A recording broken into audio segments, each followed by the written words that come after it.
Hi, it's Denise from the Motherhood, and I'm so glad you're here for our podcast this week. As we are laying the groundwork for what will come, I really wanted to introduce you today to some of the questions that we're going to ask here on the podcast.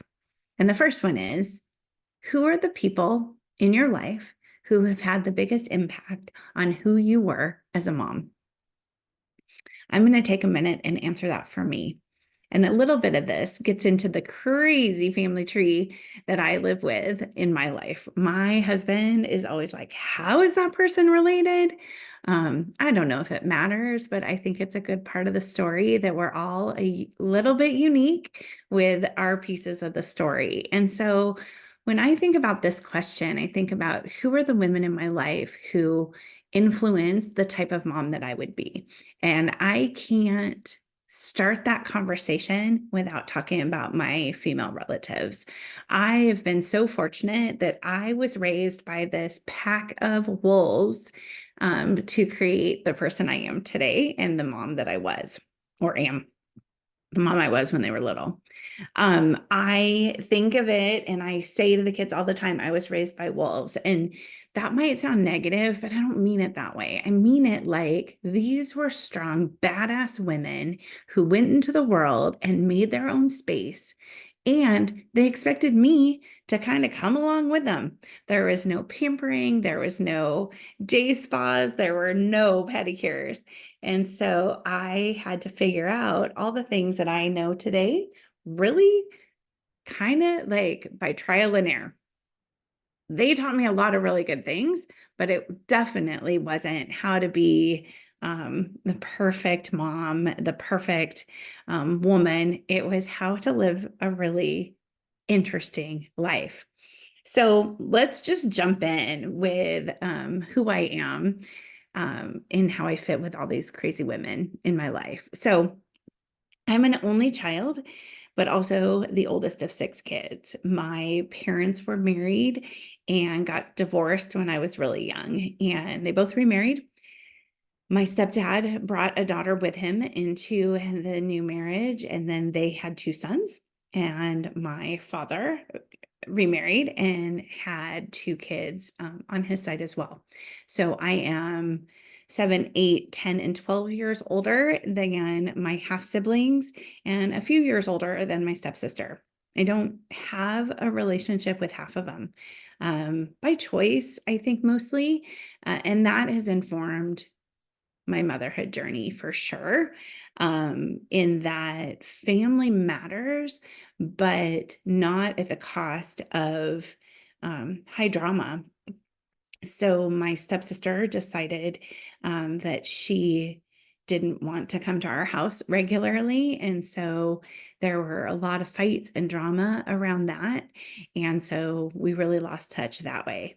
And then I decided that I didn't really want to spend every other weekend at my dad's when I was in high school. And then college was a whole other part of the story. And so we have kind of distanced that part of the family as well. I don't know if I'm proud of either of those parts. I do not understand it, and it makes me horribly sad. Um, like depressingly sad that there are people in my life who I have abandoned or who have abandoned me. And I don't use that word lightly because there's a lot of trauma that comes with it. There's a lot of therapy that's come along with it to figure out how that's impacted me and how it's impacted my kids because of my experience. But it's a part of the story and it's not the whole story. So we'll come back to it over time about how that's impacted me, but it is a pattern in my biological family. And I want to ensure that as I parent, that I am always watching out for patterns. And that's a really, really important part. So let's jump back a little bit and just go through some of the patterns because we can learn from them. So when you look at your own genealogy, and then decide to use it as part of your parenting story, it's really important to have touch points, places where you know a story, something that tethers you to that part of the genealogy. You can do all the research in the world and you can learn about people, but if you didn't have a direct link to them, they're not really a part of your journey. Their story might matter. Their story might be inspiring. It might be all of the things, but it didn't impact you in the way that you show up every day.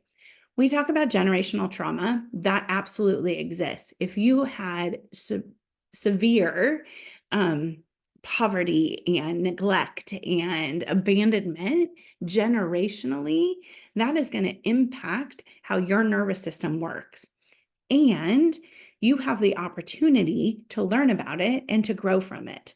But the people who actually impacted your life, the people you knew, you're actually picking up things from them all the time, whether positive or negative. They play into your story. And so my story as a mom involves this amazing list of humans, of women who I'm going to talk about today and how they're tied to me, and some of those little anecdotes or snapshot even of who they are and what their impact has been on my motherhood journey.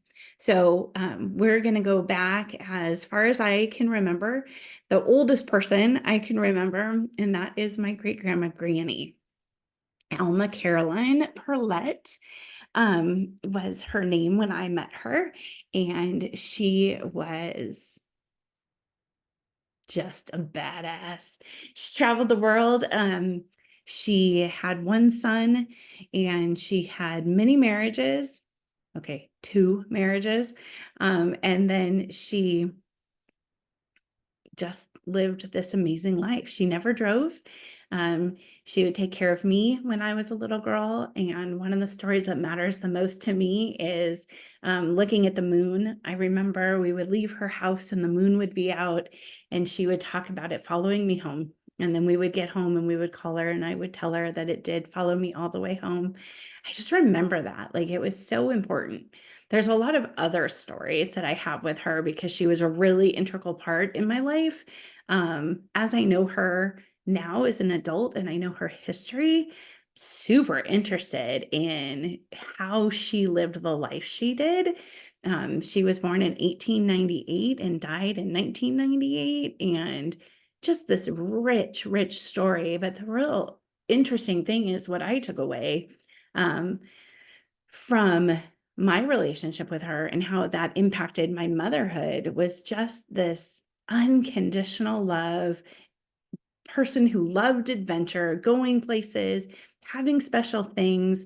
She had a vase behind her front door that every time I went to her house, there was a gift in there for us. One for me and one for each of my brothers, a toy that we could play with. And I just she made every day special. From sugar cubes in my coffee to trips, she just made every day special. And I really hope that I took that lesson away from her and used that in my parenting. She was the mom of my grandfather, my mom's dad, Bert. Yeah, she was a pretty special lady. And so let's stay with my mom's side of the family. My mom's mom, Sarah, and what I got from her and her mom. So I didn't know her mom, and she didn't either. So this is an important part of my story, and an important part of our family story is this firsthand knowledge with something that is in the news quite often now. My grandmother and her two siblings were being raised in Missouri in the late 20s, early 30s, and her mom, Melba, got pregnant again with their fourth, and it would have been four little kids, and they couldn't afford it. She was a singer and a dancer on vaudeville and really talented, but they couldn't afford to have a fourth child. And so she did have an illegal abortion and then ended up dying from it. That has been a part of our family lore from the time that I could remember. When other families weren't talking about abortion, our family was. When people would have debates about whether abortion should be legal or illegal in high school or middle school, I just remember those dialogues with both my mom and my grandma talking about it, and how my grandma's life would have been different if that hadn't have been the case. And so it's really personal to our family. And I really took that to heart, that how the world's rules can impact you personally. Then my grandmother, Sarah, she moved to California and moved with her dad and her two siblings. And her dad needed help. And so he enlisted the help of this woman named Doris and her sister Vera. And they were young. Doris and Vera were supposed to come over on the Titanic. And I believe it was Vera who got sick. And so they couldn't travel. And so they came on the next ship. And meanwhile, while they were coming over on the next ship, the Titanic did indeed sink. And knowing their station in life, they would have been in a position where they wouldn't have survived that.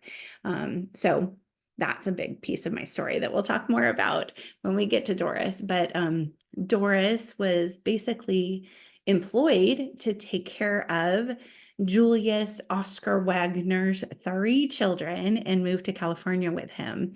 And when they moved to California, they ultimately got married and had another daughter, Leona May Wagner, my great aunt, and the woman who I credit a lot of my life to. But let's stick with the story a little bit further. So I want to continue to talk about Sarah. So Sarah, right, lost her mom to an illegal abortion and then moved with this woman and her father, probably 10 or 12 years older than her, to California, where he ultimately married her and then had another daughter.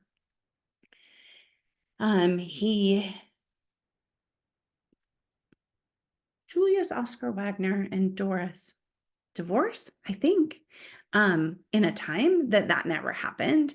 And then she remarried.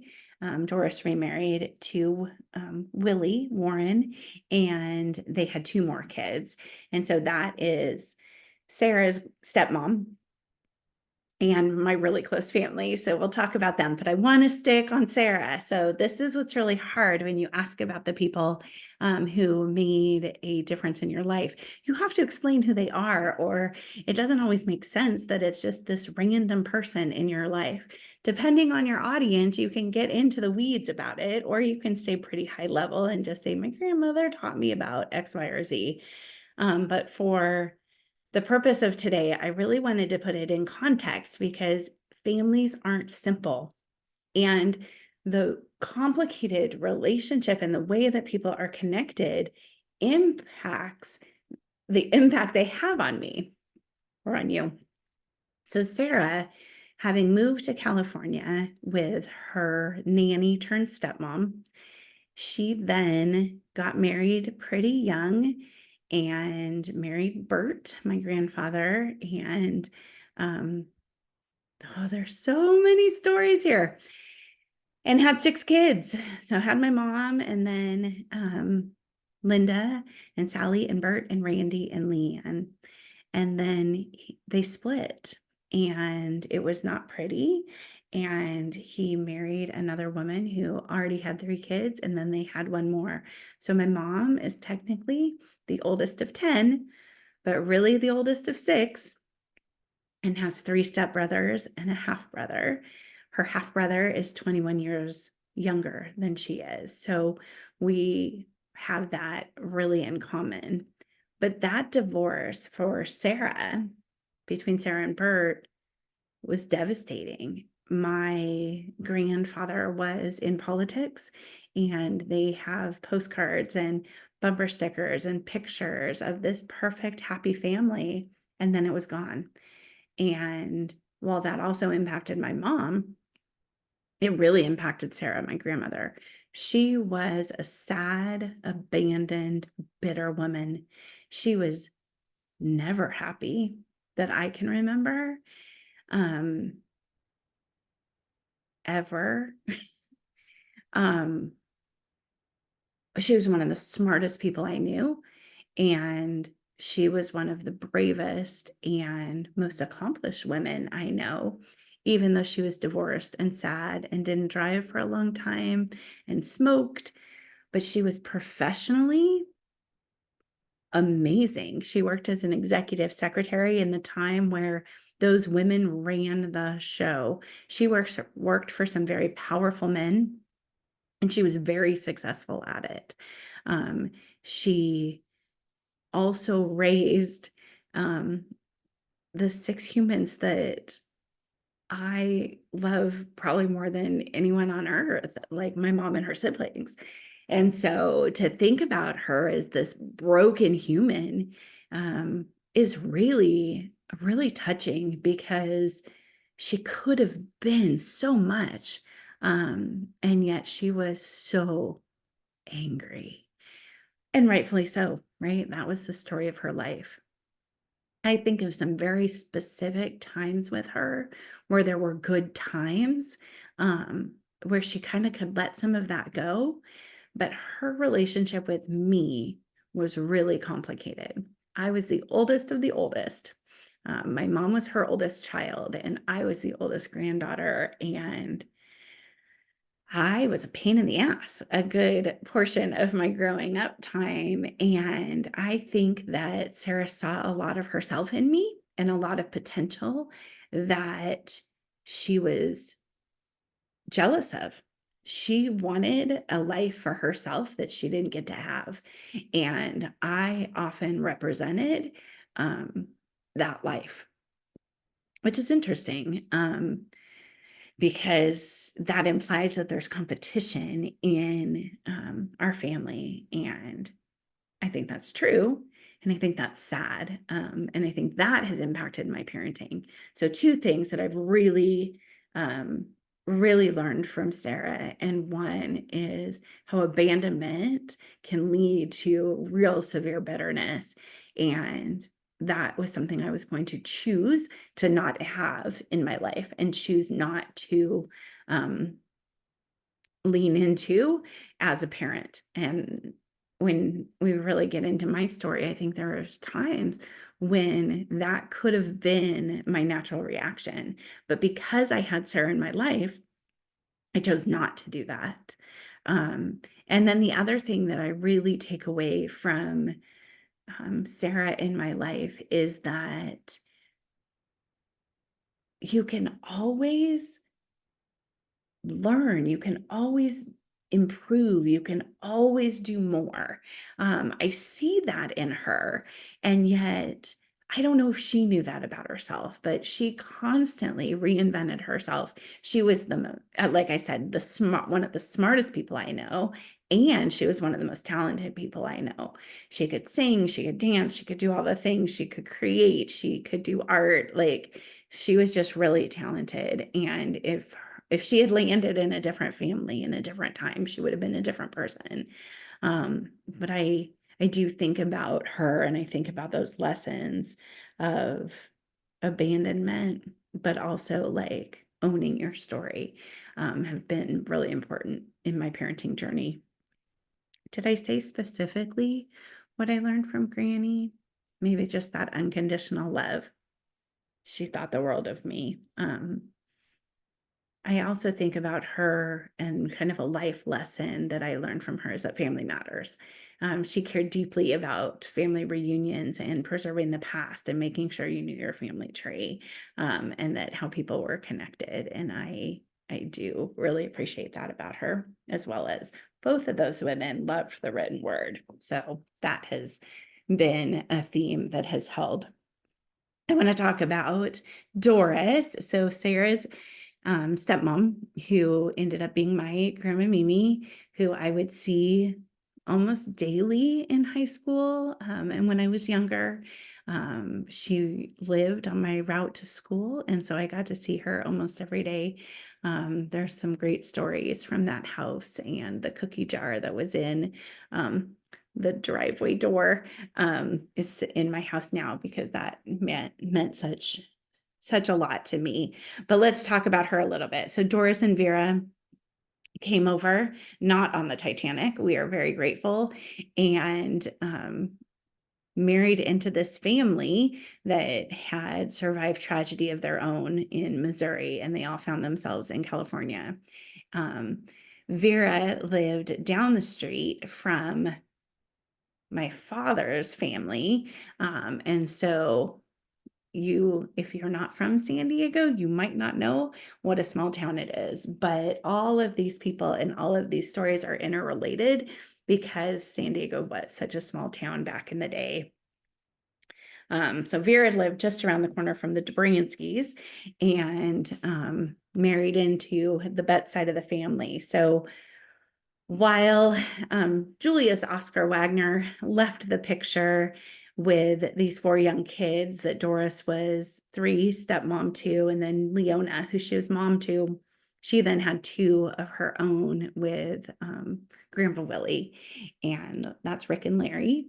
And Vera had her one son, Richie, and those are all the people that I spent Christmas Eve with and holidays with and camping in the desert with and still see today, the ones that are still with us. And so they created this community for all of us to be in all of the time. Whether that was Sunday night dinners that their kind of immediate family experienced, and then they brought us in sometimes for dessert, or the Christmas celebrations, or just the daily, day in, day out family life. There was definitely a community there. I also saw it from my grandma, from Sarah's perspective, that she always felt a little bit on the outs with Mimi's family, Doris's family.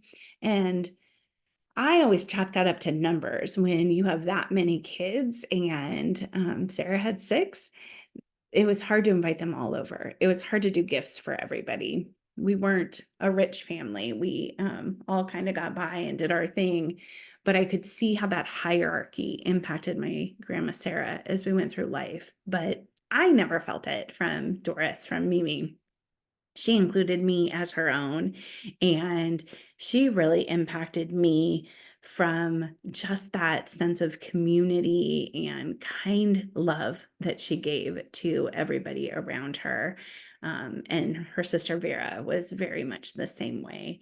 And I would even say that Richie and Tina, that line from that side of the family, that's what I see from them every day, is kindness and community and fun. They like to have a good time also. And so I think that I've brought that piece to my family through my motherhood, is that we do have a good time and we like to include others and we like to kind of expand our circle so that other people can be in it. And that directly ties back to my grandma Mimi and her sister, Aunt Vera.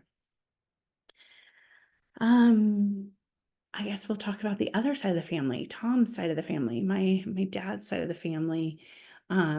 His mom died in 83, so I was 11, 10, math, 11.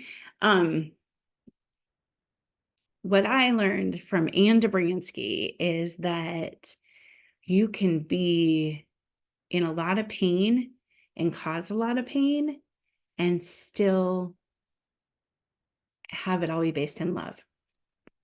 So I don't know. I only know up until I was 10. But she was sick most of my life, breast cancer, lung cancer, brain cancer, all of the things. And yet she loved me desperately. And I knew that when I walked into the room that everything would stop and she would dedicate her time and attention to me. And I loved that. I loved being kind of the center of somebody's world. And she was mean as the day is long. She was mean to my mom. I think she was mean to her kids.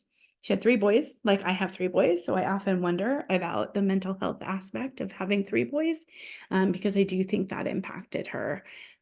Also being sick impacted her. But I remember yelling, screaming, horrible conversations the night before my Uncle Mark got married, like yelling in the street about not going to weddings and skipping out and just unkindness. And I think that came from mental health problems. I think that came from alcoholism. I think it came from basic pain of being unwell. And what I took away from that was to be careful that my pain and my history could cause pain to others, and that I really needed to check myself, that I needed to enter into conversations with kindness, even when I was upset. It didn't always work. I would also yell at my children, especially when Tim was deployed, but I would always apologize and I would always try and learn from it. And I think that I think that I've grown in that way.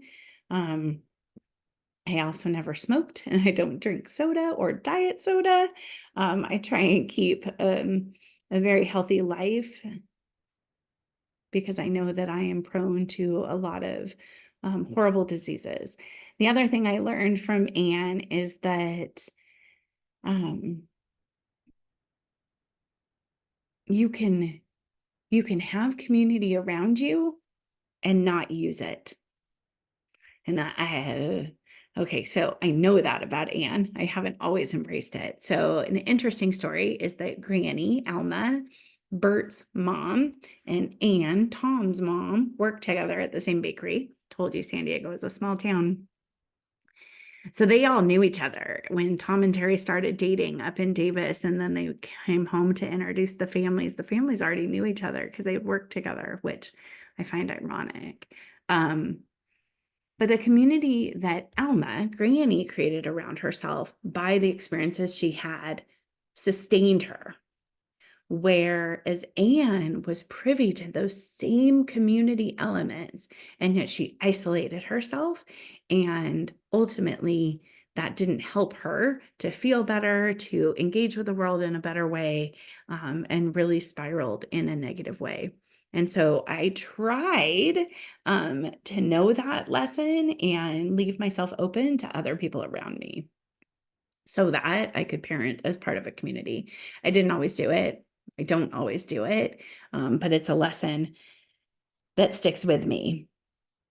So the original question was, who are the women who have had the most impact on you, and what was that impact on your motherhood journey? And in a very circuitous route, I have talked about my grandparents and great grandparents and how they've made that impact.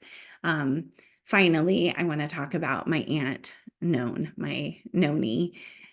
She was my grandmother, Sarah's younger sister.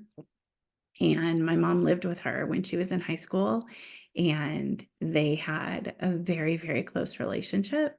And again, being the oldest of the oldest, I got to have that same relationship too. She was an amazing woman, strong, powerful, commanded a room. She kind of always had her shit together. Again, small town San Diego. She was the younger sister of Sarah, and she married Bert's best friend, Uncle Bill, because that's what you did when it was the 1940s. And she was married to Uncle Bill for her whole life. They had one son, my cousin Ken, and we lost him, 14 years ago, 13 years ago. And that has changed all of us. But the story I want to tell about Noni is I mean, she was my always favorite. We haven't talked about my mom and her sister, so we'll get there in a minute. But Noni of that generation was my favorite. And we just had a lot of fun together. She was a pretty remarkable woman. But when Kenny died, she said to me how unfair it was. She had tried really hard to get pregnant with him and had miscarriages along the way, and finally got him. And And then he died, and she was pissed. She was sad. She was broken by it. I think it ultimately killed her. And I, I just, I just know that to survive the loss of a child, you have to do some remarkable things. I know people who have, and they've come out the other side, but I also know people who haven't. And it has broken them to a place of like they just can't go on. What I've learned from that is that I love my children desperately, and we have been in some interesting circumstances where I've worried about them. And what I know to be true is that I love them. And if I were to lose them, it would ruin me. And it would be my responsibility to the rest of us to pick myself back up and figure out how to go forward. And while Noni only had one child, and so she was unable to do that, she loved him so desperately that it was the end of her. But she also had a daughter-in-law and grandchildren at that point, and they could have used her. And so that is one of the big lessons that I take away from that, is that no matter what happens, no matter who is in our life and for how long they're in our life, it is our responsibility to pick ourselves back up and be the person that everybody left in our life needs us to be. So that's a big lesson that I've learned. And finally today, I've said finally twice, but I'm going to finally be done at this point and say the other women who have made such an impact on my life are my aunts and my mom, my Aunt Linda, my Aunt Leanne, my Aunt Kathy, my Aunt Kathy on the other side, even Linda and Beth. There are some stories there that, but lessons that I've learned. But the true takeaway from all of that is having multiple people surrounding you in love matters. And so while I don't have that same sibling group or cousin group that my mom had, what we have done as a family is make sure that we have wrapped around our children with our friends who are family. And so that is a big lesson that I learned, that to have multiple adults raising your children is ultimately what makes motherhood powerful, is because you don't have to be everything to everybody. So that answers that first question. Who are the people who've had the most impact on you in your motherhood journey? So thank you for tuning in today. Next episode, I will talk about the second question that I will be asking my guests on the Motherhood podcast. But for today, that is my story, and I really appreciate you listening. Hope to see you very soon.